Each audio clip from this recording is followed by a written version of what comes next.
If Penn State wants to hire the best candidate available, they better get moving with this coaching search, and fast.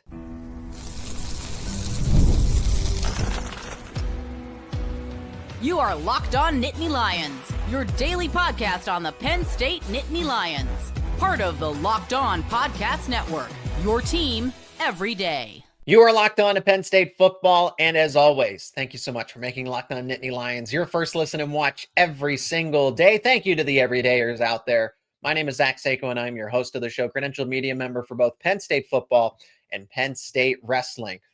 We should expect somewhat of a new look offense against Ohio State. I'll explain why later on in the show, but we got to focus on the head coaching search, where things presently stand with Penn State. And as time goes on, why this gets more complicated, why this gets more complex. It is not good for Penn State as the days go on. Today's show is brought to you by Game Time. Download the Game Time app, create an account, and use code LOCKEDONCollege for $20 off your first purchase. Friendly reminder to let me know your thoughts down in the comments section as we begin with why it's getting more complicated day by day for Penn State's head coaching search. LSU is now in the competition. Florida entered the chat. I know there's Oklahoma State, Virginia Tech. Could we see other dominoes fall? If Lane Kiffin happens to take, because LSU is going to be appealing, there was already the allure of the Florida job, but now it's LSU. We're also going to talk about which job is better, because they're all fairly comparable, but which one stands out above the rest? It's just more crowded. This is completely unprecedented. To see jobs like Penn State, Florida, LSU, potentially Auburn open up. What about Texas? Texas could open up. Steve Sarkisian, he's not going to go to another college football job. Keywords, college football. College. So this is an unprecedented time when it comes to the coaching carousel in college football. Fortunately for Penn State, they got out in front. They actually started the trend. If anybody should blame itself, I guess it's Penn State to an extent, because they showed that if you're not meeting your goals, if you are not achieving that level of success that you think you're worthy of, it is okay to fire your coach, whether you're right or wrong, because we're not going to know for 3, 4, 5 years, depending on what direction any of these schools going. It's not even just subjective to Penn State. But they showed that no buyout is too high. No recruiting class is too great. 2027, off to a phenomenal start. Doesn't matter. If you are not achieving your goals now, it is acceptable to move on from your head coach, despite what may be on the horizon, what could be, what might be. But now Penn State has to compete against the likes of Florida, LSU. LSU is a really good job. That's a top 10 job. Florida and Penn State are also in that conversation. You ask anybody differently, because I believe that Penn State's a top 10 job. I also believe that LSU is a top 10 job. Florida's right there. Conservatively speaking, all three of these jobs are top 15. And then again, what if Texas gets into the market for a new head coach? Not by choice. Same thing with Auburn. Well, Auburn might choose to fire Hugh Freeze. It's only going to get more crowded. And I am not saying that Penn State needs to hire a head coach tomorrow. No decisions need to be made tomorrow. But what does need to happen? What needs to continue to happen? You got to ramp things up. Make sure your research is done. I know that Pat Kraft's not sitting at his desk and twiddling his thumbs. I know he's not. But I'm saying that you need to figure out, okay, who's interested? Who's not interested? Which candidates have you vetted thus far? Because LSU is going to target the same people. Florida is going to target the same people. Texas A&M and Alabama, you could potentially go after their coaches. Or again, that's why this gets also more complicated, because your home run potential hires in Kalen, DeBoer, and Mike Elko, who we will talk about a little more in the second segment. But why this coaching search gets more complicated for Penn State is because Alabama and Texas A&M keep winning. The coaching candidates that were your preferred replacements for James Franklin, the long shots, the long shots, they keep winning. So they're probably not going anywhere. And then the schools that were ready to part ways with their coach, Florida, LSU, again, potentially Auburn. Now you got to compete with them. Okay, so let's talk about that. Which job is actually better? Penn State, LSU, Florida, Auburn. Texas is going to be number one if that opens up. Alabama is going to be a top tier job because, again, the dominoes could fall. Oh, well, Steve Sarkisian staying put. Then why is he linked to the Tennessee Titans job? Maybe it's because Jimmy Sexton is just a phenomenal agent. One of the best in the business, right? Objectively speaking. That's James Franklin's agent for anybody that doesn't know. If Steve Sarkisian leaves for the NFL, that means Texas is going to try to. So that's why you have to, if you are in a good position, if you're Penn State, to land your preferred candidate, whether that is making a push for Kalen, DeBoer, Mike Elko, even though day by day it seems a little less likely. We'll talk about that more, about individual candidates. You got to get the job taken care of before Texas potentially could make a push, or before Florida or LSU now, because they're all going to target similar candidates. And to each their own. Texas is going to be the number one job because of revenue. They have that is a top 3 job in terms of finances, alignment, support, you name it. Ohio State is in that category. So Texas is comparable to Ohio State.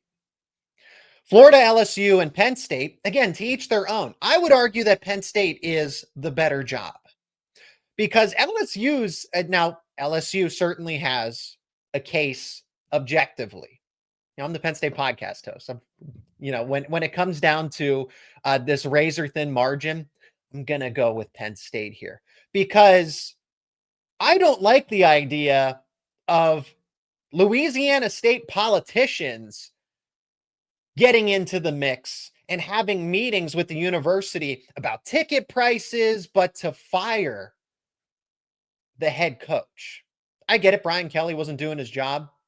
So whether this was justified or not, I just don't like the idea of Pennsylvania State politicians getting involved in Penn State's coaching search. LSU's doing that. Governor's meeting with LSU, and that's part of the reason why Brian Kelly has now been fired. So Penn State doesn't have to deal with that. Florida, the resources are there. It's easier to recruit to Florida than State College. It's easier to recruit to Louisiana, LSU than it is to State College. Like I said, to each their own. But the instability that's at Florida, they haven't really had any sort of alignment since Urban Meyer was there. That has not been with Dan Mullen still. So Penn State could be looked at overall. There are some benefits to each. I'm not going to argue Texas. I think Texas, because the state has better high school recruiting. There's more resources at your disposal. It's difficult to compare. Hey, Penn State's better than Texas. Objectively speaking, probably not. But there's little that separates these other 3 jobs. And with some of these other extracurricular circumstances, I don't know. I think I'd prefer Penn State in that instance. But it's now more crowded. You got to handle this sooner rather than later if you are Penn State. Vet your candidates, work the phones, schedule some meetings, and now we'll see how it actually translates. Because where does Penn State stand right now? If they are doing that, why are reports saying that Penn State is still in the early stages of its coaching search? Because now Florida and LSU are essentially in the same stage. That's not good news. We're going to talk about it next here on Locked On Nittany Lions. And this episode is brought to you by Game Time. We all enjoy college football. The tailgates, the rivalries, the energy in the stands, there's just nothing like it. But let's be real. Actually getting tickets can feel more like a battle than the game itself. Endless queues, hidden fees, prices jumping at checkout. That's why you should use Game Time, the app that gives the advantage back to the fans. It's the easiest way to score last-minute tickets at the best prices with no surprise fees. What you see is what you pay. You can pull up Game Time, and in just a couple of taps, you'll see amazing deals. I'm talking about your favorite college football games for as low as $25. And here's a handy feature. If you've never been to a stadium, if you've never been to a venue, Game Time offers a POV, a point of view, to see what your seats would look like. So there's no second guessing. There's no wondering what your point of view is going to look like. Take the guesswork out of buying college football tickets with Game Time. Download the Game Time app, create an account, use code LOCKEDONCollege for $20 off your first purchase. Terms apply. Again, that is promo code LOCKEDONCOLLEGE for $20 off. Swipe, tap, ticket, go. Download Game Time today. Still to come in this episode, a new look offense for Penn State going into the Ohio State game. Wrinkles. There's going to be some new wrinkles. I'll explain why that's the case and how we know that for a fact later on. Where do things stand right now with Penn State's coaching search? Who are the favored candidates? Is it going to be Matt Rhule? Maybe, maybe not. So Penn State is swinging for the fences. Again, they wouldn't fire James Franklin if they didn't think they could do better. Well, you don't really do better by hiring Matt Rhule. Matt Rhule is not the worst candidate out there. I don't think that's a bad hire. Is it Penn State's best hire? No, it's not. It's not going to get the fans excited. It's not going to make Penn State football look better, like the future is brighter. I think Matt Rhule would be an okay hire, but certainly well below the threshold of what could be. So I talked about the long shots. Mike Elko and Kalen DeBoer. Those are obviously anybody's two top candidates. Mike Elko is winning at every single level. Same thing with Kalen DeBoer. You go to Washington, you win right away. You go to Alabama. Okay, it's an uphill battle at first. Then you get your quarterback. Then you get your offensive coordinator back from the NFL. Ryan Grubb went off to the NFL. And look at the success that DeBoer is having in year 2 at Alabama. So when those, hey, maybe there's an opportunity here. Elko is from the state of New Jersey. He went to and graduated from the University of Pennsylvania. There's connections here. Family, friends. He likes this region, this part of the country. But if Texas A&M is going to be the best team right now, in the present, in the country, then it's less likely. That's why I said Penn State's head coaching search gets more complicated day by day. So that percentage, if you maybe, best case scenario, we say it's at 15% that Penn State could land Mike Elko or Kalen DeBoer, goes down every single day as they win more ball games. Texas A&M, the boosters, the supporters of the program are not going to let Penn State or any university try to outbid them for Mike Elko. Elko won so fast. That's why I said right out of the gate, people would ask me, who is the coach that you would want to hire above all else? And people were throwing out some different names. Whether it was Urban Meyer or Nick Saban, those the true long shot candidates above anybody else for different reasons. I was like, why isn't anybody mentioning Mike Elko? Mike Elko did not get mentioned enough initially, and that's fine. But then he started to win more, and people said, "Oh, yeah, Elko would be a great hire for Penn State. He'd be a great hire for anybody." Getting him away from Texas A&M is going to be almost downright impossible. Same thing with Alabama.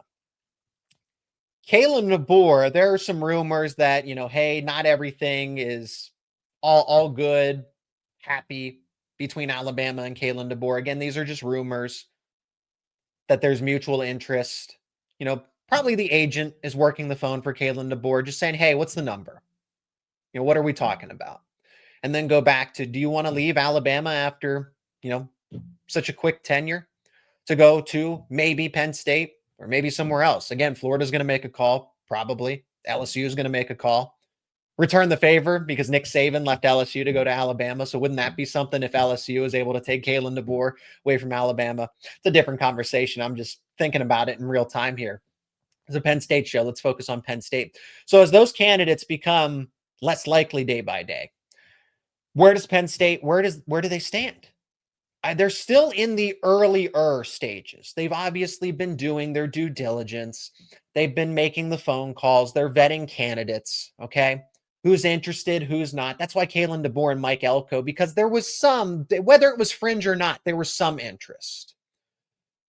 But Matt Rhule, Joe Brady, Manny Diaz, those are the top candidates in terms of likelihood. I'll give you one that is currently where Mike Elko and Kalen DeBoer are sliding. One candidate that's actually rising is Brian Hartline. It's a risky move. Risky in terms of he has no head coaching experience. He has limited coordinator experience. But he's good at what he does. You can offset, and I talked about this in a recent episode, so go check out that one where I specifically, with my counterpart from Locked On Buckeyes, Jay, talk about why Brian Hartline would make sense as a head coach. He's young. He's been at a program where it's the epitome of success in college football. He would be an excellent hire. You can offset the no head coaching experience, limited offensive coordinator experience by getting the right staff members around him. It's a team effort. You don't have to put it all on him. Let him focus on what he's good at: recruiting, player development, clearly play calling, because 1 year into it, Ohio State's offense is still humming along. It's not number one in the country, but it's still pretty darn good. He would be different, particularly the offensive player development. I think that's why Brian Hartline, at least to me, sounds like such a great hire, because it's been exhausting to see quarterback and wide receiver. I don't want to say mediocre. Maybe I should. I don't want to be too critical. But it's just fallen short of expectations, well short of expectations. And somebody like Brian Hartline would be a breath of fresh air, because it would get that back on track. This is such a quarterback-driven sport. It's not a quarterback-driven league. They talk about that with the NFL. This is a quarterback-driven sport where Hartline, you get the wide receivers to come to Penn State. Well, that's going to be attractive to quarterbacks. You're going to want to throw to elite. You want to throw to elite wide receivers? Come play quarterback at Penn State. I would say the most likely, Matt Rhule, because of his graduated from Penn State, played under Joe Paterno. That still matters to a lot of people that are the powers that be that are around Penn State. Not everybody, but some. That still matters. If you're looking to go into the future, Brian Hartline's your guy. Now, who do I think it's going to be? It really is tough to say, because there's a lot of candidates that I didn't even mention that do make sense for Penn State. Eli Drinkowitz, Clark Leah at Vanderbilt. I don't know how much I'd be interested in that, because another Vanderbilt coach coming to Penn State. I just don't like the storylines of it, right? With James Franklin. People talk about Bob Chesney over at James Madison. Jeff Brom at Louisville. He's a Louisville grad. Same thing with Clark Leah over at Vanderbilt. He's a Vanderbilt grad, so that's going to be tough. Lane Kiffin's not coming to Penn State. Don't say that. Seems like Urban Meyer was a strange off the wall suggestion. That was never really going to happen. Maybe he goes back to Florida.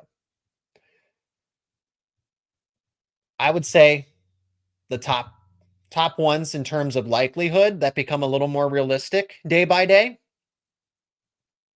Matt Rhule.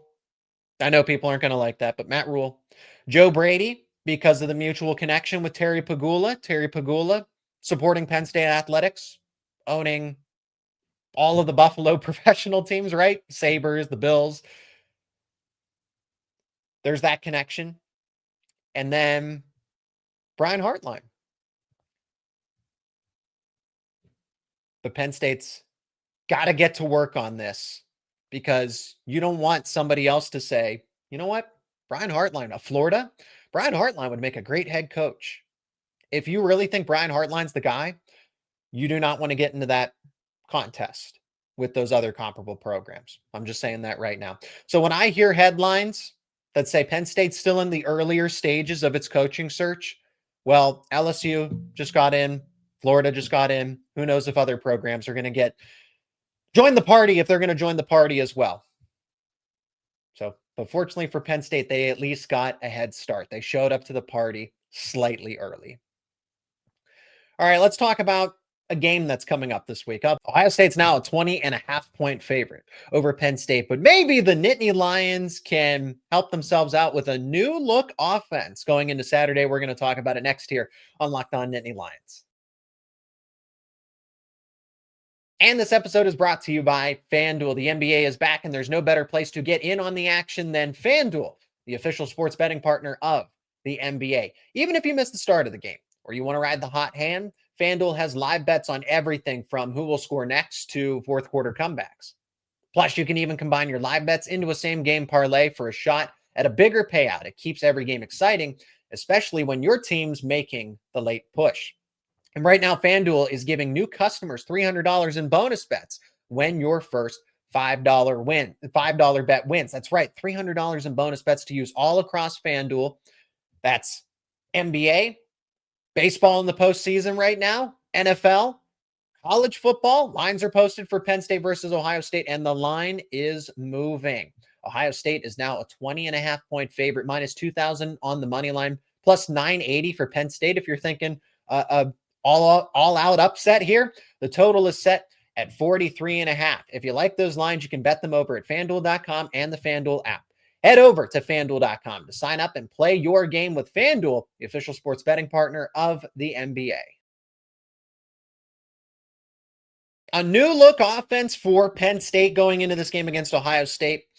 I would say there's probably going to be new wrinkles, and I'll tell you why I know that, plus what to expect.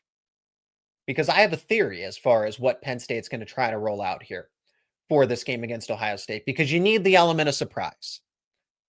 Clearly, the odds makers or the people that are influencing these lines for the betting, you need that element of surprise because you're not going to be able to out-talent Ohio State. You're going to need heart. You're going to need passion. You're going to need a really darn good game plan. And Terry Smith said it right out of the gate. And is this a good thing or a bad thing as I try to, think it through? That's interim head coach Terry Smith said that he believes he's watched more film on Ohio State when we last talked to him on Wednesday of last week, or Tuesday it was. And he said that he's watched more film on Ohio State than he did against Iowa. Okay. One, that's awesome. That's great that you're preparing for Ohio State. But two, did you not watch enough film on Iowa? I'm just throwing it out there.